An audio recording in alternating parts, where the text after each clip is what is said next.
The overall goal of this combined analytical methodology is to provide information on how secretory vesicles in cells respond to a physical force, such as extracellular osmotic pressure, and how adjustments of these organelles further affect the exocytosis process.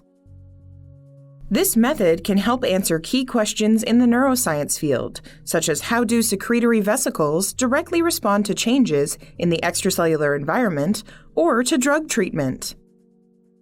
The main advantage of this approach is to monitor direct effects on vesicular content at live cells, allowing to distinguish alteration in neurochemical release before and after exocytosis is triggered.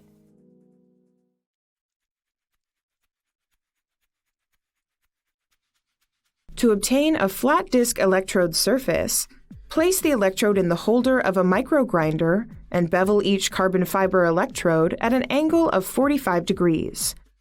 Afterward, mark the capillary for future reference of how to locate the disc electrode surface at a 45-degree angle when placing the electrode near cells for exocytosis measurement. To perform amperometric recording at single cells, mount the freshly beveled and tested carbon fiber disc microelectrode in the electrode holder of the head stage that is used with the potentiostat. Before use, place each carbon fiber microelectrode in a test solution to monitor the steady-state current using cyclic voltammetry. For a cyclic voltammetry scan, apply a triangle potential waveform from negative 0.2 volts to positive 0.8 volts against a silver-silver chloride reference electrode at 100 millivolts per second to ensure good reaction kinetics. For amperometry recording of exocytosis,